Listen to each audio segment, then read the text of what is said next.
The merry-go-round spins and it spins, but there is no one around. The leaves fall, the wind blows, the merry-go-round creaks.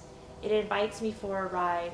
I grab hold of the bar and I time it just right, my footsteps matching every creak. I jump on board, one foot still on the ground. I giggle, I smile, I soon find myself laughing. But all of a sudden, it stops. But I'm still spinning. Why am I spinning? It spins faster and faster. I look up and there is fear within me. My joy has ceased. I look around, there is a crowd around me, but all the faces are a blur.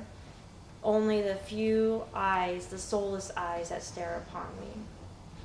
They come closer and closer, but I want to scream, but the fear is infected within me. What do they want? What can I give them? I have nothing to give them. My heart beats faster and faster, and then suddenly, my voice breaks.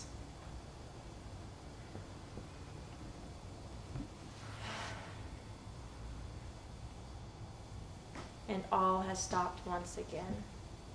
I lift my body from the ground and I look around and all is quiet, even the merry-go-round. And once again I smile. That's what I have. Good. The scene where a very loud, obnoxious, drunk customer tells him or calls him Big Nose. Yeah. That's what he says. All right, 20-something betters. Here goes. Let's start with obvious. Excuse me, is that your nose or did a bus park on your face? Meteorological. Everybody take cover. She's gonna blow. Fashionable. You know, you could de-emphasize your nose if you wore something larger, like Wyoming. You're supposed to be laughing. Personal. Well, here we are, just the three of us.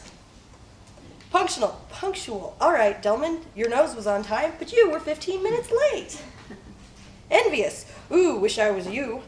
Gosh, to be able to smell your own ear. Naughty. Pardon me, sir. Some of the ladies have asked if you wouldn't mind putting that thing away. Philosophical. You know, it's not the size of the nose that's important. It's what's in it that matters. Let's see. Humorous. Laugh and the world laughs with you. Sneeze and it's goodbye, Seattle. Commercial. Hi, I'm Earl Shive and I could paint that nose for $39.95. Polite. Would you mind not bobbing your head? The orchestra keeps changing tempo. Melodic. Everybody. He's got the whole world in his nose. Uh-oh. Hold on. Sorry, I broke it. Anyway, that's more than 2 minutes. I'm done. Oh, really? Okay. Go ahead. Miami, Florida, Coconut Grove to be more specific. I was a pretty serious college girl who liked to play on the edge of some of the more crazy things that happened there from time to time. One of them was Kippy. He was tall, he had a few lazy blonde curls drooping across his handsome forehead. He wrote poetry, he did some carpentry work, and he liked to party. Beer, rum, and lines of Coke. One summer night, the lightning hit so close to the bed outside the window that I thought our sheets would just ignite. Outside, the wind was whipping the long fingers of the palms wildly in the humid night air. He was murdered in Jamaica, a drug deal gone bad, I guess. Nobody really talked about it. They threw his ashes into the salty bay as we sat on the dock drinking beer and eating conch fritters while the sweat trickled slowly between our shoulder blades.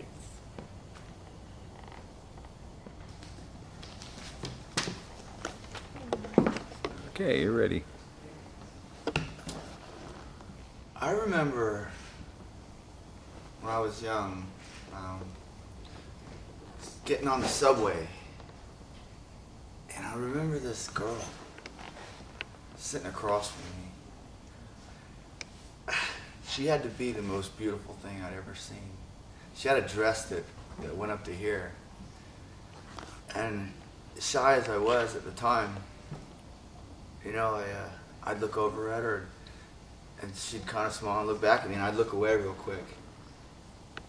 And when you know, the time went by real fast, it seemed like. And when it got time to get off the train, I got off the train and I looked back. She gave me a smile that I will never, ever forget. I wanted to tear the door off that train, and as it pulled away, I felt a sense of loss that, you know, you could never feel. That was 20 years ago. I went back to that station every day for 2 months. And I really don't want that to happen again. So, just one dance.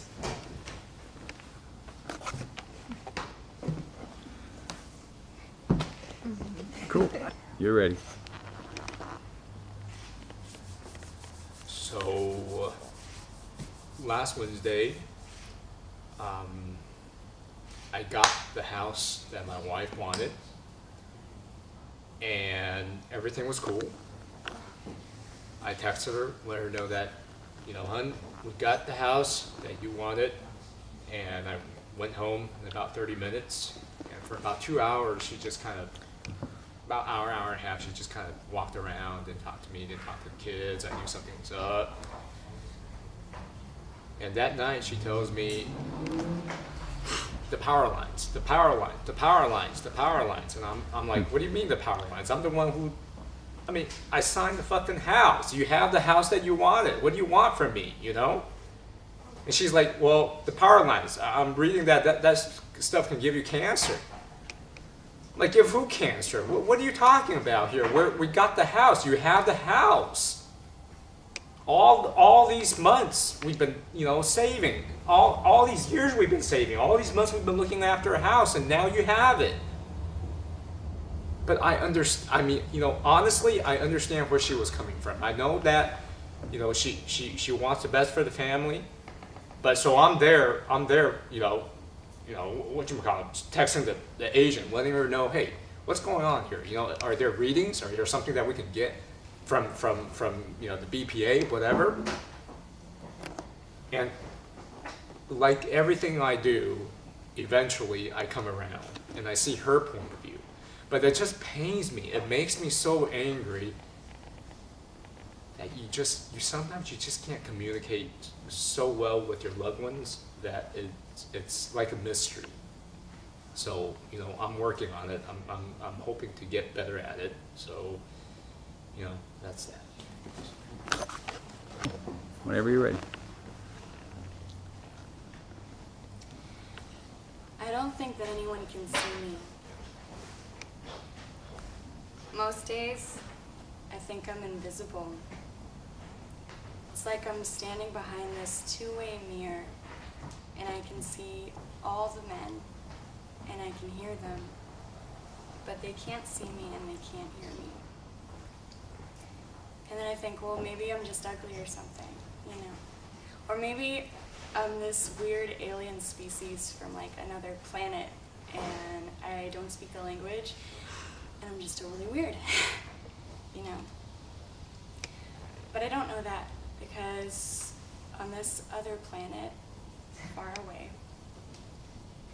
I had this great mom who told me that I was beautiful and that I have this voice to die for. So here I am, and I arrive on Earth, and I'm so filled with her love and her belief in me that I walk around like I'm beautiful and like I've got this voice to die for. And people pretend to listen. I guess they're being polite or something. And I don't see it because I sing with my eyes closed. But when I open them, I'm living in this world where no one can hear me and no one can see me. And I'm just looking for that one guy who's gonna see me, who's gonna hear me, who's gonna actually take a chance. I'm waiting.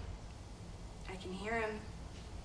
I'm listening so hard I can hear promises when someone's just saying hello. Shit. You know, if people could hear what I have locked up inside me, I'd be a star.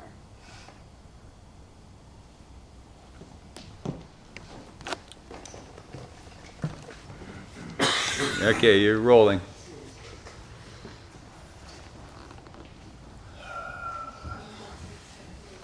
All right, so I'm on the toilet. So what? You know, I also have some reading to do. All right, do you mind? The way I see it, I'm a busy guy and I got stuff to do. All right, I'm already sitting here. My arms, my eyes, my ears are free. What's to stop me from multitasking, honestly?